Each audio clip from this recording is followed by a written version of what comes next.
নমস্কার। শুরু হচ্ছে আজকের শ্রুতি নাটক ভুল। আজকের নাটক কোনো কাল্পনিক ঘটনা নয়, কবি নজরুলের জীবনে ঘটে যাওয়া সত্য ঘটনা অবলম্বনে রচিত আজকের নাটক। রচনা গৌতম দে, নাটক ভুল।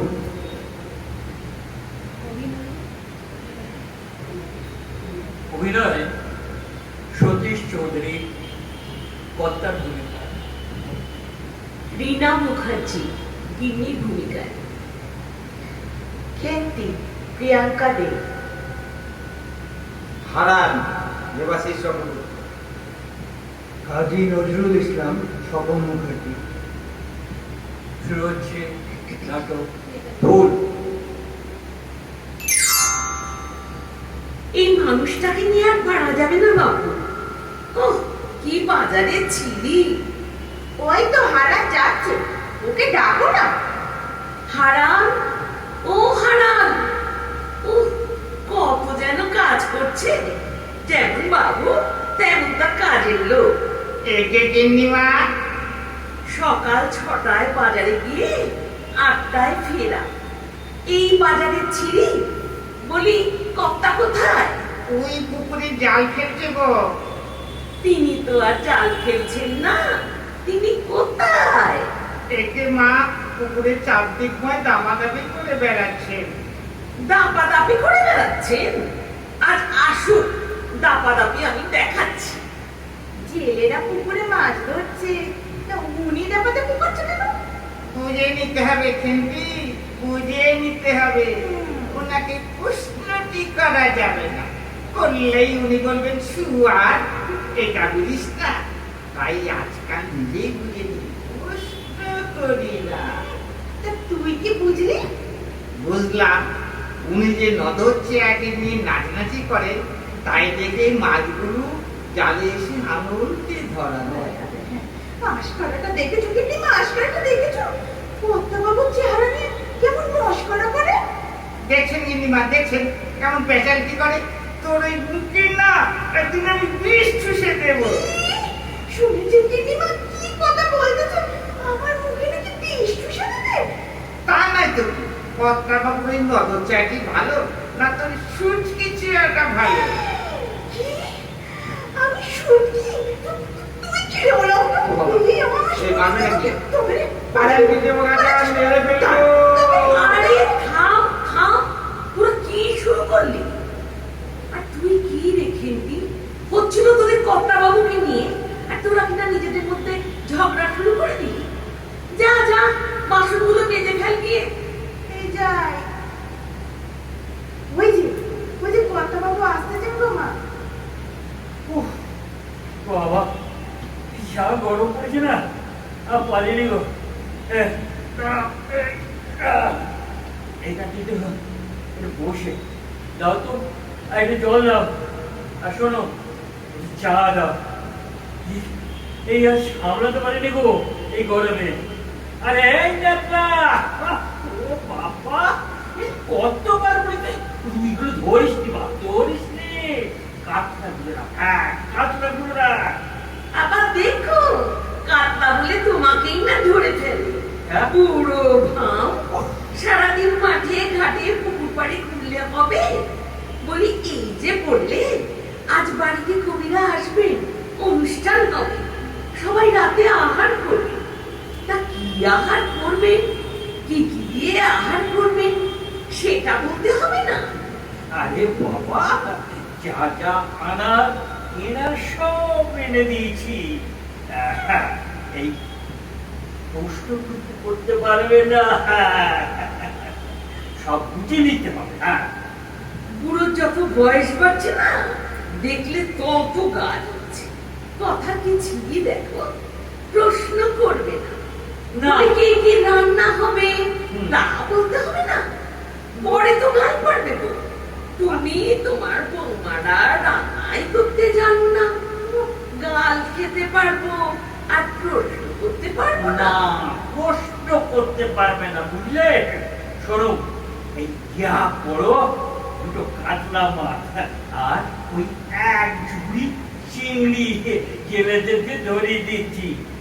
রান্নাটা তোমার বুঝে নিতে হবে। সে তোমার আগেই বুঝে নিয়েছি জানো। বছরে 4 বার নাট মন্দিরে অনুষ্ঠান করে আর বাবুটির দেখা নেই। বাবা এসব তো তোমার জন্য করে গো। তুমি ওই সেজে বুঝে এই কেন্দ্রে কি শুনছি, যা যা এখান থেকে যা। এই চেয়ারটা কাছে তো অবশ্যই হ্যাঁ যা বলছিলাম, সেজে বুঝে মুখে পানটি মুখে দিয়ে চোখ একটু চপলা করিনি নয়না, চিঠির আড়ালে বসবে।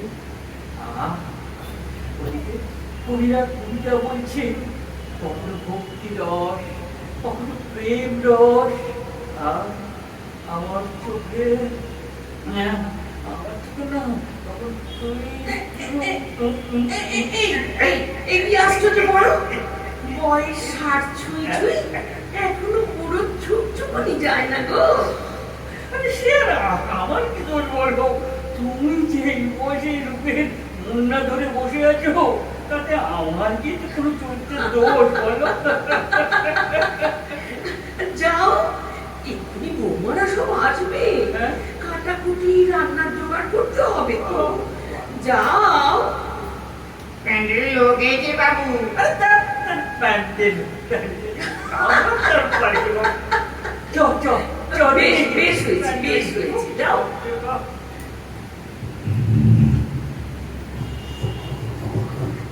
সেন্টিটা না খবরে ঘুমাচ্ছে।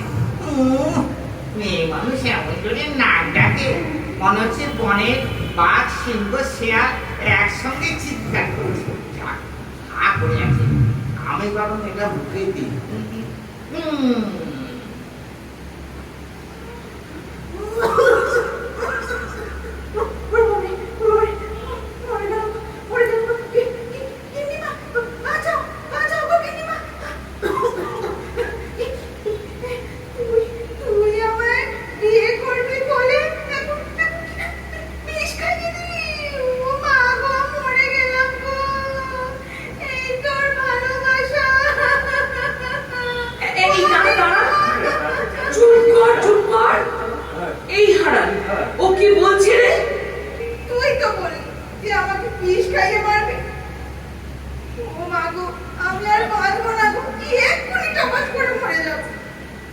মুখ পোড়া, তোর তলে তলে এত।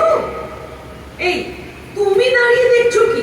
পুলিশে খবর দাও। আরে দাঁড়াও দাঁড়াও, আগে সবটা শুনতে দাও। এই হারান, তুই ওকে কি খাইছিস রে? ভাজা মাছকে উল্টে খেতে পারে না।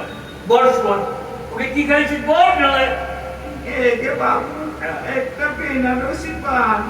বেনারসি পান কোথায় পেলি?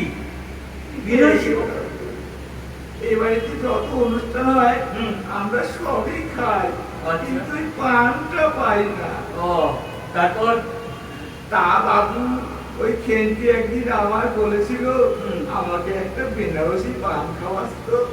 পানের বায়না দিতে গিয়ে বললাম, এতগুলো যে বায়না দিলাম, একটা ফল দেবে না? তাই দিয়েছিল একটা, ওটাই খেন্তি খাইয়ে দিয়েছিলাম। সত্যি বলছি বাবু, আমার কোনো খারাপ বন্ধু ছিল না।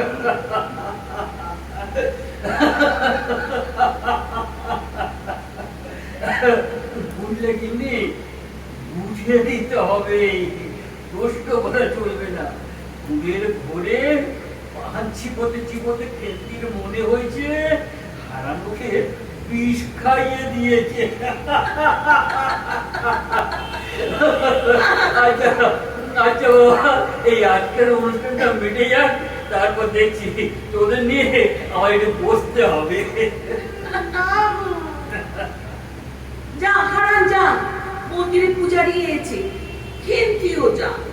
হাতে হাতে মায়ের বিকেলের পুজোর আয়োজনটা করে কি দেখিনি। সন্ধ্যারতি হওয়ার পর অনুষ্ঠান, আমিও যাচ্ছি। ওরে যা, বৌমারাও চলে যাও, ছেলেপুলেদের তৈরি করো। আর তোমাকেও বলি বাবু, দেখো মানুষটা কোন দিকে তাকিয়ে। হুম? ও হ্যাঁ হ্যাঁ হ্যাঁ, বলো বলো বলো কি বলো? হ্যাঁ আর শোনো, হ্যাঁ। জুতো টুতো যেন বাইরে থাকে, হ্যাঁ। মন্দিরের সাথে যেন ছোঁয়াছুঁই না হয়। না, অনাচার চলবে না বাপু। একদম। ঠিক আছে।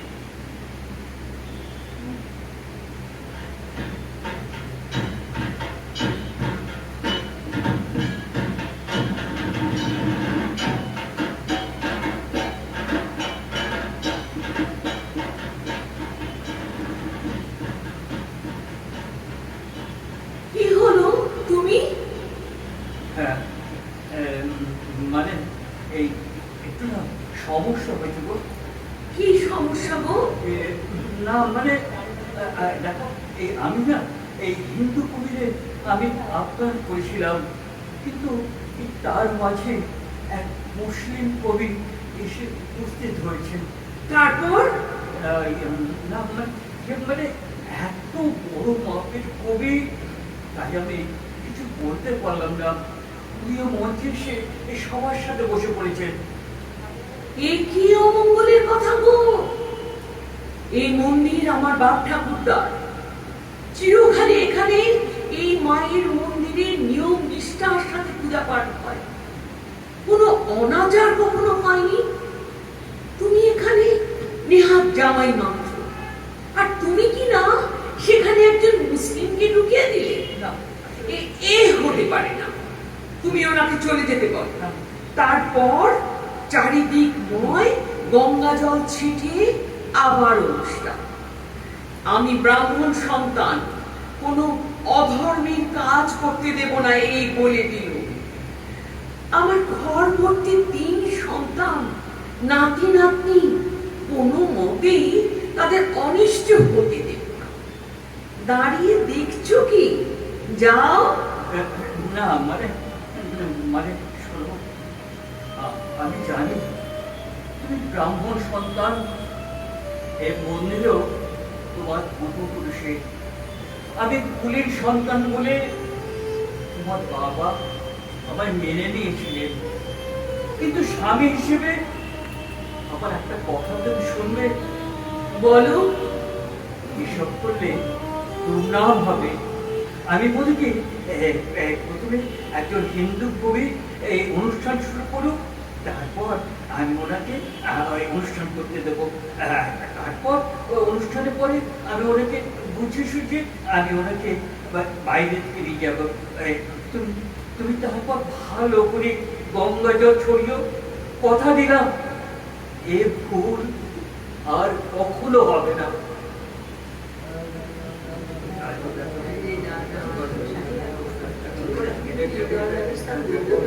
জয় মা কাত্যায়নীর জয়, জয় মা কাত্যায়নীর জয়। আমি তো প্রসাদ দেবো, আমি প্রসাদ পাইনি। যাও। আমিও পাইনি, আমাকেও প্রসাদ দাও। আমিও পাইনি। মায়ের আরতি শেষে আমাদের নির্ধারিত অনুষ্ঠান শুরু হচ্ছে।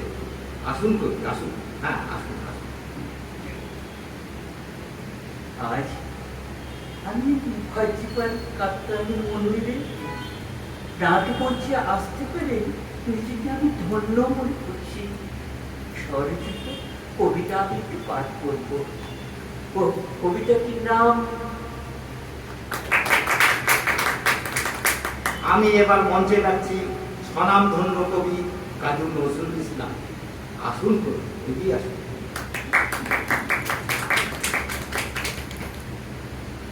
একটু আগেই কবি বলে গেলেন এই কাত্যায়নী মায়ের মন্দিরে আসতে পেরে উনি ধন্য। আর আমি বলবো আমি বড় ভুল করেছি। আমি এক মুসলিম সন্তান হয়ে না বুঝে এই কাত্যায়নী মায়ের মন্দিরে প্রবেশ করি। তাই সকলের কাছে ক্ষমা চেয়ে আমি বলছি একটিবার মায়ের নামগান করেই আমি এখান থেকে চলে যাব। ছেলেবেলায় মায়ের কোলে শুয়ে মাকে প্রশ্ন করতাম, আমি কে মা? মা বলতো, এই তো বাবা, আমি তোমার মা, তুমি আমার সন্তান। আসলে আমার মনে হয়েছে মায়ের কাছে সন্তানের কোনো জাত হয় না। তবু আমি সকলের কাছে ক্ষমা চেয়ে একটি মায়ের নামগান করছি।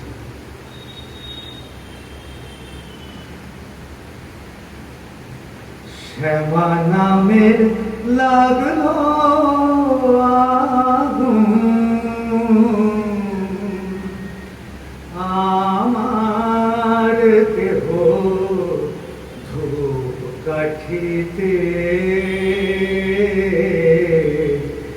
শ্যামা নামের লাগলো আগুন, আমার দেহ ধূপ কাঠিতে, যত জানি সুবাস তত,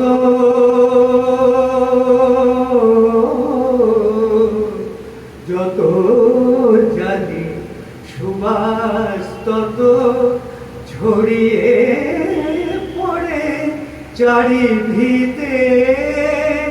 মা শ্যামা নামে লাগলো আগুন, আমার দেহ ধূপ কাঠিতে। ভক্তি আমার ধূপের মতো,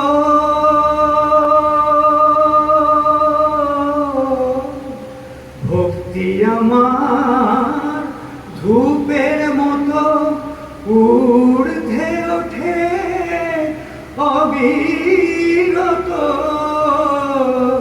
ভক্তি আমার ধূপের মতো ঊর্ধ্বে ওঠে অবিরত। শিবলোকের দেব দেউলে মা, শিবলোকের দেব দেউলে মার শ্রীচরণ পরশিতে, পরশিতে মা,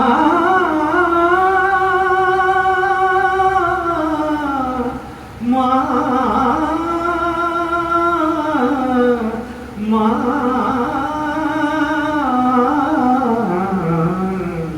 শ্যামা নামে লাগলো আগুন, আমার দেহ ধূপ কাঠিতে, যত জানি সুবাস তত,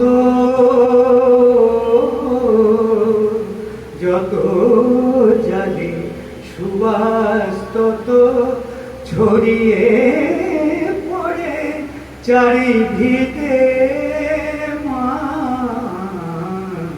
শ্যামা নামে লাগলো আগুন, আমার দেহ ধূপ কাঠিতে। বাহ বাহ, সুন্দর সুন্দর, অপূর্ব। ধন্যবাদ। আমি সবাইকে অভিনন্দন জানিয়ে এই মঞ্চ থেকে এবার বিদায় নিচ্ছি। দাঁড়াও, হিন্দি এ বাড়িতে অনেক বছর ধরে অনুষ্ঠান হচ্ছে। চিকের আড়াল থেকে আমি দেখেছি সেসব অনুষ্ঠান।